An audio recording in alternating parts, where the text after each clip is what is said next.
मुख्य विपक्षी दल कांग्रेस आखिर चुनाव आयोग को सुप्रीम कोर्ट में क्यों घसीट रही है? आखिर क्यों उद्धव सेना ने चुनाव आयोग को चोर बतलाया? और बड़ा सवाल, क्या भारतीय जनता पार्टी चोर दरवाजे से चुनाव जीतती है? और यह मुद्दा मैं क्यों आपके सामने रख रहा हूं दोस्तों, क्योंकि न्यूज लॉन्ड्री की पत्रकार सुमेधा मित्तल ने 3 लोकसभा सीटों में जो पड़ताल की है ना, वो होश उड़ा देने वाली है। फर्रुखाबाद, मेरठ और चांदनी चौक, इन 3 सीटों में जो उनकी पड़ताल है वो चुनाव आयोग पर सवाल उठा रही है, भारतीय जनता पार्टी पर सवाल उठा रही है। मगर आप जानते हैं दोस्तों, ये संगोल युग है, अमृतकाल है। यहां सवालों के जवाब नहीं दिए जाते, उन पर पर्दादारी की जाती है। मगर सबसे पहले दोस्तों, कांग्रेस इस वक्त चुनाव आयोग को सुप्रीम कोर्ट में घसीट रही है, और क्यों मैं आपको बताता हूं। याद कीजिएगा, हाल ही में पंजाब और हरियाणा हाईकोर्ट ने आदेश जारी किया था कि हरियाणा विधानसभा चुनाव से जुड़े जितने भी दस्तावेज हैं वो वकील महमूद प्राचा को मुहैया कराए जाएं। मगर उसके तुरंत बाद चुनाव आयोग अपनी तरफ से एक फरमान जारी करता है कि किसी भी व्यक्ति को सीसीटीवी फुटेज तभी जारी किया जा सकता है जब अदालत इस बात को लेकर आदेश दे, यानी कि पारदर्शिता पे एक और पर्दा। जब चुनाव आयोग ने कदम उठाया था केंद्रीय कानून मंत्रालय के साथ मिलकर, तब विपक्ष ने इसकी कड़ी आलोचना की थी, और अब कांग्रेस इसे चुनौती दे रही है। मैं आपको बतलाना चाहता हूं सरल शब्दों में कांग्रेस इस बारे में क्या कह रही है, आपके स्क्रीन पर। चुनाव संचालन नियम यानी चुनाव कोड ऑफ कॉन्डक्ट रूल्स 1961 में हाल के संशोधनों को चुनौती देते हुए सुप्रीम कोर्ट में एक रिट दायर की गई है, एक याचिका दायर की गई है। चुनाव आयोग एक संवैधानिक निकाय जिस पर स्वतंत्र और निष्पक्ष चुनाव कराने की जिम्मेदारी है, को एक तरफा और सार्वजनिक परामर्श के बगैर इतने महत्वपूर्ण कानून में इतने निर्लज्ज तरीके से संशोधन करने की अनुमति नहीं दी जा सकती। यह संशोधन चुनाव से जुड़ी आवश्यक जानकारी को सार्वजनिक करने की प्रक्रिया समाप्त कर देता है, जिससे चुनाव पारदर्शी और जवाबदेह होता है। चुनावी प्रक्रिया की अखंडता तेजी से खत्म हो रही है। उम्मीद है सुप्रीम कोर्ट इसे बहाल करने में मदद करेगी। सुप्रीम कोर्ट के सामने अब यह मामला पहुंच गया है। बड़ा सवाल यह कि क्या सुप्रीम कोर्ट यहां पर सुनवाई करेगा? और दोस्तों, इस खबर को देखिए जो आपके स्क्रीन पर है। यह खबर बतला रही है उड़ीसा के अंदर जो बीजू जनता दल के सांसद हैं, अब वो चुनाव आयोग पहुंच गए हैं। और इस रिपोर्ट के मुताबिक बीजू जनता दल के सांसद कई अहम सवाल उठा रहे हैं। पहला सवाल, 11:45 पर वोटों की गिनती में इतनी तेजी कैसे आ गई? और दूसरी बड़ी बात, इस मुद्दे को एसोसिएशन फॉर डेमोक्रेटिक रिफॉर्म्स ने भी उठाया था। उन्होंने कहा था कि जितने वोट ईवीएम में डाले गए और जितने वोट गिने गए, उन दोनों में 11 लाख वोटों का अंतर था। तमाम लोकसभा सीटों में, 543 लोकसभा सीटों में बीजू जनता दल के सांसद ये सवाल भी उठा रहे हैं। हालांकि उन्होंने यह भी कहा है कि हम ईवीएम पर सवाल खड़े नहीं कर रहे हैं, मगर हम उम्मीद करते हैं कि इन सवालों का जवाब दिया जाएगा। इस बीच उद्धव सेना उग्र है। आपके सामने दोस्तों यह है सामना का लेख। सामना के इस लेख में जैसा कि आप देख सकते हैं, साफ तौर पर चुनाव आयोग को चोर बताया गया है। सही सुना आपने, कहा गया है चुनाव आयोग चोर है। और इसको लेकर सामना क्या कहता है, आपके स्क्रीन पर। आपने वास्तव में किसे वोट दिए? किसी भी तरह एक उम्मीदवार के लिए डाले गए वोट हमेशा भाजपा के कमल के निशान पर जाते दिखते हैं। इस पैटर्न ने मतदाताओं के बीच शक पैदा कर दिया है।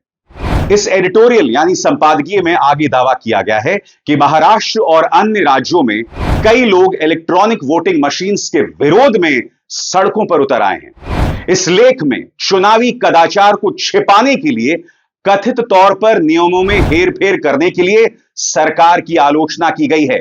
इसमें दावा किया गया है जब अदालतों ने ईवीएम धोखाधड़ी के आरोपों की जांच के लिए चुनाव आयोग से रिकॉर्ड की मांग की, तो आयोग घबरा गया और मोदी शाह सरकार ने ईवीएम घोटाले के किसी भी खुलासे को दबाने के लिए जल्दबाजी में कानूनों में संशोधन कर दिया। आपको समझना पड़ेगा कि यहां पर उद्धव सेना कौन से दो मुद्दे उठा रही है। पहली बात याद कीजिएगा, सुप्रीम कोर्ट का फैसला जिसमें कहा गया था कि चुनाव आयुक्तों का जो चुनाव होगा उसमें 3 लोग होंगे, प्रधानमंत्री, नेता विपक्ष और chief justice of supreme court. मगर मोदी सरकार क्या करती है, इस फैसले को पलट देती है। अब चुनाव आयुक्तों का चुनाव कौन करता है? प्रधानमंत्री, नेता विपक्ष और केंद्रीय कैबिनेट का मंत्री, यानी कि इसमें सरकार का दबदबा है। दूसरा मुद्दा जिसका जिक्र सामना कर रहा है वो कौन सा मुद्दा है?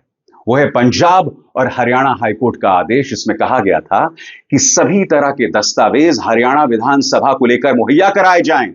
मैं आपको बतलाना चाहूंगा दोस्तों कि हरियाणा विधानसभा में कांग्रेस और बीजेपी के बीच में वोट प्रतिशत का अंतर महज 0.6% था, मगर बीजेपी को 33% ज्यादा सीटें मिली थीं।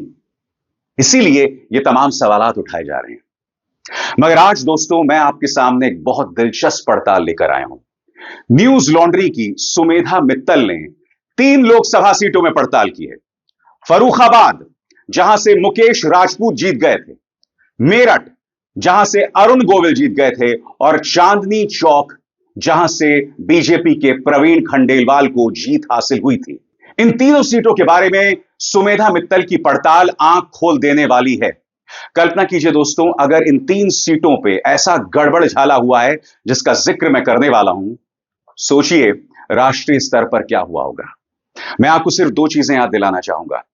एसोसिएशन फॉर डेमोक्रेटिक रिफॉर्म्स ने अपनी रिपोर्ट में क्या कहा था कि कम से कम 79 यानी 79 सीट्स ऐसी हैं जिसमें वोटों का हेरफेर हुआ है और इसी के चलते भाजपा गठबंधन को जीत मिली है। एसोसिएशन ऑफ डेमोक्रेटिक रिफॉर्म्स ने क्या कहा था यह मैं आपको बतला चुका हूं, यानी कि जितने वोट डाले गए और जितने वोटों की गिनती हुई, कायदे से इनमें कोई अंतर नहीं होना चाहिए था, मगर इसमें 11 लाख वोटों का अंतर था। तो अब मैं आपको बतलाने वाला हूं कि सुमेधा मित्तल ने किस तरह की पड़ताल की है। सबसे पहले सरल शब्दों में यह रिपोर्ट दरअसल कहती क्या है। फर्रुखाबाद, मेरठ और चांदनी चौक की पड़ताल के बाद न्यूज लॉन्ड्री ने जो पाया वो कुछ इस तरह से था। उत्तर प्रदेश के फर्रुखाबाद में 32,000 से ज्यादा मतदाताओं के नाम सूची से हटा दिए गए, जहां जीत का अंतर महज 2,678 मतों का था। हमारे छोटे से सर्वे सैंपल में सामने आया कि उच्च जाति के लोगों की बहुलता वाले इलाकों के मुकाबले मुस्लिम, यादव, शाक्य और दलित मतदाताओं वाले क्षेत्र में ज्यादा नाम हटाए गए। बहुत सरल सी बात है दोस्तों। जो वोटर्स पारंपरिक तौर पर विपक्ष को वोट कर रहे थे, यानी कि दलित, वंचित वर्ग, जिनके अंदर भाजपा को लेकर जबरदस्त नाराजगी थी, उनके नाम वोटर्स से हटा दिए गए। और यही सवाल मैंने सुमेधा मित्तल से पूछा। मैंने सुमेधा मित्तल से पूछा कि फर्रुखाबाद में जिन 32,000 वोटर्स के नाम वोटर्स लिस्ट से हटाए गए, क्या उन्हें एंटी बीजेपी मतदाता का हिस्सा माना जा सकता है? सुनिए सुमेधा क्या कहती हैं। देखिए अभिसार, पूरे 32,000 वोट्स का तो हिसाब मेरे पास नहीं है, क्योंकि फर्रुखाबाद में कुछ 2,000 के करीब बूथ्स हैं। लेकिन वो जो 32,000 वोट्स है, उनमें से सबसे ज्यादा अधिक मात्रा में वोट अलीगंज विधानसभा से कटे हैं। मतलब फर्रुखाबाद में कुल 5 विधानसभाएं हैं, और जो अलीगंज विधानसभा है वो एक एसपी बैस्टियन हमेशा से एक एसपी बैस्टियन मानी जाती रही है, क्योंकि उधर सबसे ज्यादा यादव वोटर है। एंड हमने फिर वो 8,000 वोट्स जो अलीगंज में कटे हैं, वो कुछ 435 बूथ्स पे कटे हैं। हमने उसमें एक डेटा एनालिसिस किया। उसमें हमने पाया कि जो 435 बूथ्स है, उसके अंदर कुछ 53 बूथ्स है जिधर जो एक डिलीशन रेट है वो 5 से 12% के करीब देखा गया है। मतलब इलेक्शन कमीशन खुद बोलती है कि उनका जो एक यूजुअल रेट ऑफ डिलीशन है वोट कटने का, वो है 2%। मतलब कि जो कि होगा कुछ 5 से 10 करीब 5 से 10 वोट कटने के बीच में। लेकिन कुछ 53 बूथ्स है जिसपे हमने देखा कि 5 से 12% तक वोट्स कटे गए। मतलब 12% तो बहुत ज्यादा वोट्स हो जाते हैं, 5% भी। ये कहने में एक छोटा नंबर लगता होगा, मतलब अगर हम इनको वोट्स में ट्रांसलेट करें तो ये होता होगा कुछ 40 से 50 वोट्स एट 12% का मतलब होगा कि कुछ 100 वोट्स तक कट जा रहे हैं एक बूथ से, क्योंकि एक बूथ पे ज्यादातर 800 से 1200 के करीब वोट्स होते हैं। तो हमने जब देखा कि ये जो 53 बूथ्स है उसके अंदर से 37 ऐसे बूथ है जो कि यादव डोमिनेटेड थे, या मुस्लिम डोमिनेटेड थे, या जाटव डोमिनेटेड थे, या फिर शाक्या डोमिनेटेड थे। अब हमें पता है कि यूपी के अंदर यादव जो है एक समाजवादी पार्टी का एक कोर वोटर बेस है, मुस्लिम्स सपा या बसपा या कांग्रेस की तरफ रहता है, जाटव बसपा का कांग्रेस एक स्ट्रॉन्ग वोटर बेस है, एंड जो शाक्या वोटर बेस है वो बहुत लंबे समय तक 2012 तक आई थिंक बसपा के साथ रहा है, और उसके बाद वो कुछ समय के लिए सपा के साथ भी आया, और फिर उसके बाद वो 2017 में भाजपा के साथ आया, क्योंकि जब केशव प्रसाद मौर्य को फेस बनाया भाजपा ने तो उन्होंने शाक्या काफी उनके मतलब शाक्या वोटर जो एक 8 से 10% जिनका वोट है कुशवाहा कम्युनिटी का, वो बीजेपी की तरफ बहुत बड़ा स्विच किया। लेकिन जब बीजेपी ने 2017 के अंदर बीजेपी ने 2017 के अंदर उसके बाद भी इतनी बड़ी जीत के बाद भी हमेशा ठाकुरों को सबसे ज्यादा स्पेस दिया, तब वो शाक्या कम्युनिटी उनसे पिछड़ती चली गई। तो इसमें एक ये इंटरेस्टिंग चीज भी है कि जो हमें शायद लगता है कि बीजेपी जो एक हिंदुत्व की पॉलिटिक्स करती है, तो ज्यादा जो वोट कट रहे होंगे एक वो ऑब्वियस एस जाता है कि वो मुस्लिम्स के कट रहे होंगे, बट ऐसा नहीं है। ये शाक्या ओबीसी है, यादव भी ओबीसी है, एंड जाटव जो है वो एससी वोट में आते हैं। सो जो भी रिलीजियस कम्युनिटी या जो भी रिलीजियस या कास्ट कम्युनिटी इस इलेक्शन में 2024 में हमने जो देखा, जो बीजेपी को वोट नहीं कर रही थी, उनके वोट ज्यादा कटे हुए थे। फर्रुखाबाद के बाद अब बारी मेरठ की। मेरठ के बारे में क्या कहती है सुमेधा मित्तल की रिपोर्ट आपकी स्क्रीन पर। मेरठ में बड़ी संख्या में फर्जी मतदाता मिले। यहां 2 बूथों के सर्वे में सामने आया है कि मौजूदा सूची में 27% मतदाता फर्जी हैं। यहां चुनाव से पहले मतदाता सूची में करीब 1 लाख मतदाताओं को जोड़ा गया। गौरतलब यह कि यह वही लोकसभा सीट है जहां बीजेपी के उम्मीदवार यानी अरुण गोविल को महज 10,000 वोट से जीत मिली। सर्वे के दौरान मतदाता सूची में नाम जोड़े जाने और हटाए जाने को लेकर और भी कई बड़ी बातें सामने उभर कर आई हैं। तो मैंने सुमेधा से सवाल पूछा कि मेरठ में फर्जी वोटर्स के बारे में आपको क्या पता चला और रिपोर्टिंग की क्या प्रक्रिया थी। सुनिए सुमेधा क्या कहती हैं। एक बहुत बड़ा ऐसा भी तबका था वोटर्स का जो अभी भी एग्जिस्ट नहीं करता है, लेकिन उनके वोट नहीं काटे गए थे। जैसे कि हमें कैसे पता, उनका एड्रेस हमने देखा और उनके एड्रेसेस बहुत इंटरेस्टिंग थे। जैसे कि अगर आप अपना वोटर लिस्ट, आप वोटर आईडी कार्ड उठाइए, आप उसके अंदर देखेंगे आपका एड्रेस, एक प्रॉपर एड्रेस लिखा होगा, और अगर नहीं भी लिखा होगा तो इलेक्शन कमीशन का ये रूल बोलता है कि आपका जो एड्रेस है वो किसी आइडेंटिफाइबल एड्रेस के रिस्पेक्ट में होना चाहिए। यानी कि मतलब अगर आपकी कोई झुग्गी है वो किसी के गोडाउन के पीछे है, तो उस गोडाउन का एड्रेस होना चाहिए और ये लिखा होना चाहिए आपकी झुग्गी बिल्कुल उसके पीछे है। सो ये प्रॉपर रूल है। इसी रूल्स के चलते इलेक्शन कमीशन होमलेस वोटर्स को भी रजिस्टर करता है। लेकिन मेरठ में हमने 3 बूथ्स पे देखा कि कुछ 3 में से 2 बूथ्स पे हमने देखा कि कुछ 330 के करीब अभी भी ऐसे वोटर्स थे जिनके जो एड्रेसेस थे उनमें या तो उत्तर प्रदेश लिखा हुआ था, या फिर कोई एड्रेस ही नहीं लिखा हुआ था, या फिर नया लिखा हुआ था, या फिर सिर्फ झुग्गी लिखा हुआ था। तो जब हमने बीएलओ से पूछा ये किस तरीके के एड्रेसेस है, तो उन्होंने बोला कि ये एड्रेसेस क्या ये वोटर्स ही नहीं है, क्योंकि अब इधर एक हर साल बीएलओज हमारे हाउस टू हाउस वेरिफिकेशन करते हैं वोटर्स का, ये ताकि वो वोटर लिस्ट अपडेट करने के लिए, ये देखने के लिए कि उसमें सही वोटर है या नहीं है। तो वो तब बीएलओ ने मुझे बताया, अब जिस वोटर का एड्रेस उत्तर प्रदेश लिखा हुआ है या फिर सिर्फ झुग्गी लिखा हुआ है, ऐसे वोटर्स को हम कहाँ ढूंढे। तो हमने इसी चीज के बारे में फिर वहां की एसडीएम से भी पूछा।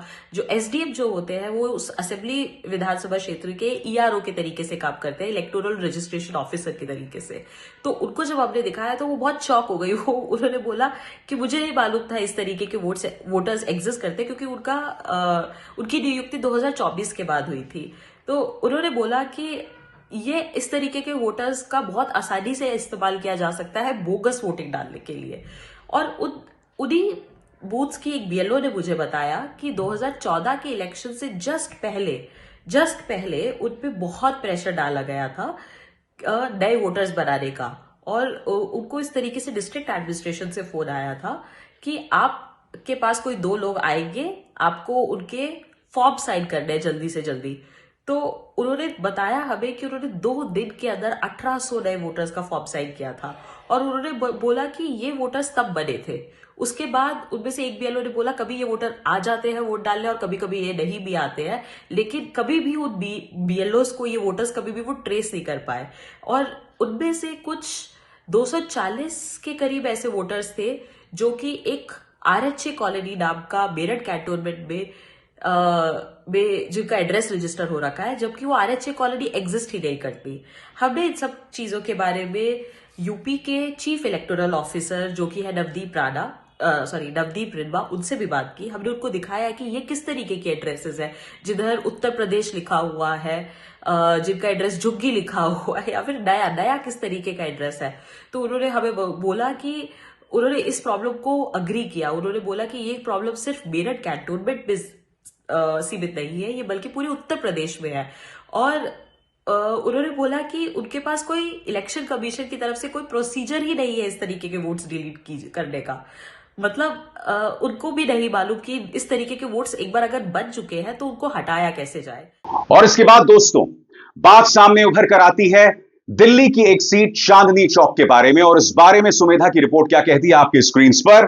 चांदनी चौक, जहां के मॉडल टाउन में पंजाबी और अगड़ी जाति के मतदाताओं वाले इलाकों के मुकाबले मुस्लिम और पिछड़े मतदाताओं वाले इलाकों की तुलना में बहुत कम नाम हटाए गए। मतदाता सूची में सबसे ज्यादा नाम हटाए जाने वाले 3 बूथों में से एक कांग्रेस उम्मीदवार के मोहल्ले में था, यानी कि कांग्रेस के उम्मीदवार के मोहल्ले में सबसे ज्यादा वोट हटाए गए। दोस्तों, न्यूज लॉन्ड्री ने इस बारे में चुनाव आयोग से भी बात की, और चुनाव आयोग इस पर क्या कहता है इस पर भी गौर कीजिएगा। जब न्यूज लॉन्ड्री ने चुनाव आयोग के साथ असंगत रूप से हटाए गए नामों का डेटा साझा किया, तो चुनाव आयोग के एक अधिकारी ने कहा, हम मतदाता सूची में जाति या धर्म के संबंध में कोई डाटा नहीं रखते। हमारे द्वारा किसी भी निर्वाचन क्षेत्र में किस धर्म या जाति के लोग अधिक हैं, इस आधार पर कोई डेटा नहीं रखा जा रहा। हम केवल अनुसूचित जाति जनजाति के निर्वाचन क्षेत्रों को नामित करते हैं। यानी कि कहीं ना कहीं चुनाव आयोग ने इस बारे में सीधे तौर पर जवाब नहीं दिया। मगर जो चीज फर्रुखाबाद में हो रही है दोस्तों, वही दिल्ली में भी तो हो रही है। दिल्ली के कई इलाकों में रोहिंग्या बताकर कई लोगों का नाम हटाया जा रहा है, और ऐसे में माननीय रिंकिया के पापा यानी कि मनोज तिवारी का यह विवादास्पद बयान आया है। मनोज तिवारी यहां कह रहे हैं कि केजरीवाल देशद्रोही हैं। क्यों? क्योंकि वो रोहिंग्याओं के लिए अभियान कर रहे हैं, जबकि आप जानते हैं कि अरविंद केजरीवाल ने भारतीय जनता पार्टी और चुनाव आयोग को एक्सपोज कर दिया था एक प्रेस कॉन्फ्रेंस करके, और यह साबित करके कि जिन लोगों का नाम हटाया जा रहा था वो रोहिंग्या तो बहुत दूर की बात, पूर्वांचल और उत्तर प्रदेश के रहने वाले लोग थे। सबसे पहले सुनिए इस बारे में क्या कह रहे हैं भाजपा के सांसद मनोज तिवारी। बीजेपी सांसद मनोज तिवारी का कहना है, मेरा मानना है कि इन लोगों के खिलाफ देशद्रोह का मामला दर्ज किया जाना चाहिए और इन्हें बख्शा नहीं जाना चाहिए।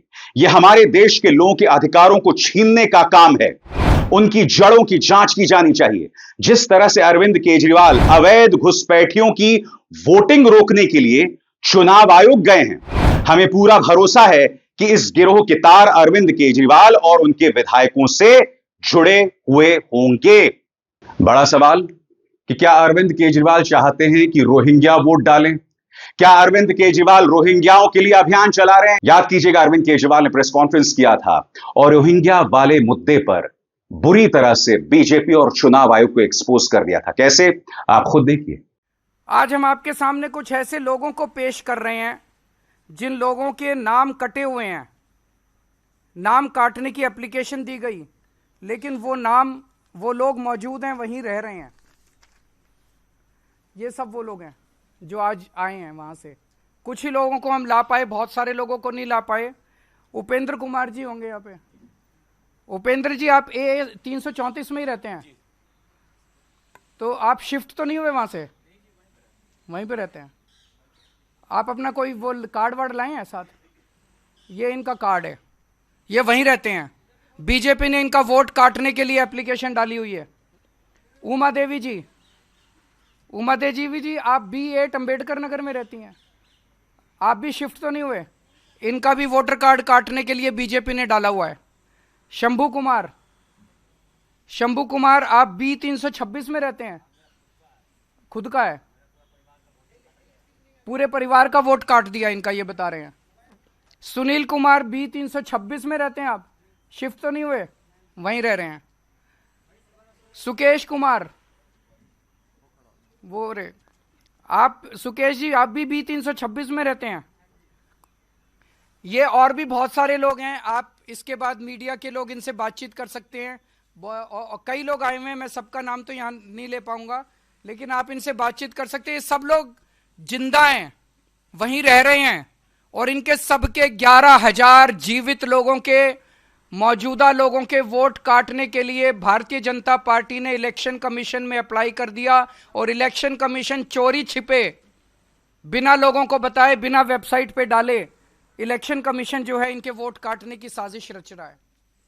और बात यहां नहीं रुकी, उन्होंने सीधे तौर पर इस मुद्दे पर चुनाव आयोग को घेरा था, और आज तक हम चुनाव आयोग के जवाब का इंतजार कर रहे हैं। सुनिए अरविंद केजरीवाल ने अपने प्रेस कॉन्फ्रेंस में क्या कहा था। इसमें इलेक्शन कमीशन की भूमिका बहुत संदिग्ध है। इलेक्शन कमीशन का एक रूल है डेली जितने लोगों के वोट कटने की एप्लीकेशन आती है, इलेक्शन कमीशन को उसकी डिटेल अपनी वेबसाइट पे डेली फॉर्म 10 नंबर फॉर्म 10 में डालनी होती है। आप इलेक्शन कमीशन की वेबसाइट पे जाएंगे तो आपको अलग अलग विधानसभाओं की मिलेगी, मैं बताऊंगा अभी। आपको जान के ताज्जुब होगा कि कल तक इलेक्शन कमीशन की वेबसाइट पे शादरा विधानसभा में मात्र 487 एप्लीकेशन दिखाई जा रही हैं कि डिलीशन के लिए आई हैं। इसका मतलब जो 11,000 एप्लीकेशन बीजेपी ने दी हैं वो चोरी छुपे उसके ऊपर काम चल रहा है, इलेक्शन कमीशन ने अपनी वेबसाइट पे नहीं डाली हैं। दोबारा मैं बता दूं, इलेक्शन कमीशन में जितनी भी एप्लीकेशन डिलीशन की आती हैं, इलेक्शन कमीशन को अपनी वेबसाइट पे डालना पड़ता है कि ये एप्लीकेशंस डिलीशन के लिए आई हैं, डिलीट करने के लिए हम इस पे कार्रवाई कर रहे हैं। कल तक की डेट पे पिछले 1 महीने में इलेक्शन कमीशन की वेबसाइट पे जो एप्लीकेशंस आई हैं वो नंबर दिखाया जा रहा है मात्र 487, जबकि 11,000 तो अकेले बीजेपी ने दिए हैं। तो इसका मतलब इलेक्शन कमीशन बीजेपी के एप्लीकेशंस को तो दिखाई नहीं रहा अपनी वेबसाइट पे, और जबकि उसके ऊपर इलेक्शन कमीशन कार्रवाई शुरू कर चुका है। और उसका सबूत यह है, इलेक्शन कमीशन ने 22 नवंबर को यह ऑर्डर पास किया है जिसमें इलेक्शन कमीशन कह रहा है कि ये अटैच करके कि ये सारे बीजेपी की जितनी एप्लीकेशन आई है इन पे कार्रवाई की जाए। ये ऑर्डर है इलेक्शन कमीशन का। इलेक्शन कमीशन ने ऑर्डर कर दिया कि इन सारी बीजेपी की एप्लीकेशंस पे कार्रवाई करो, लेकिन अपनी वेबसाइट पे इसकी डिटेल नहीं डाली। तो इलेक्शन कमीशन की क्या मंशा है? इलेक्शन कमीशन इसका मतलब चोरी छिपे बीजेपी के सारी डिलीशन की एप्लीकेशंस के ऊपर काम कर रहा है। दोस्तों, साफ तौर पर जो सवाल अरविंद केजरीवाल ने उठाए, जिन सवालों के साथ कांग्रेस सुप्रीम कोर्ट जा रही है, जो मुद्दे उद्धव सेना ने उठाए हैं, चुनाव आयोग की निष्पक्षता, उसकी विश्वसनीयता पर सवाल उठाते हुए, इन सवालों को अंडर द कारपेट नहीं झाड़ा जा सकता, उसे नजरअंदाज नहीं किया जा सकता, क्योंकि जब तक इन सवालों को सिलसिलेवार तरीके से, क्रमबद्ध तरीके से संबोधित नहीं किया जाएगा, चुनाव की प्रक्रिया पर सवाल उठते रहेंगे। और यह इस देश की जनता के साथ बहुत बड़ी नाइंसाफी होगी, क्योंकि अगर चुनाव ही पारदर्शी नहीं होंगे तो लोकतंत्र के क्या मायने रह जाते हैं। और इस मंच पर हम तो सवाल उठाएंगे, जवाब भी मांगेंगे। अभिसार शर्मा को दीजिए इजाजत। नमस्कार। स्वतंत्र और आजाद पत्रकारिता का समर्थन कीजिए, सच में मेरा साथी बनिए। बहुत आसान है दोस्तों, इस ज्वाइन बटन को दबाइए और आपके सामने आएंगे ये 3 विकल्प, इनमें से एक चुनिए और सच के इस सफर में मेरा साथी बनिए।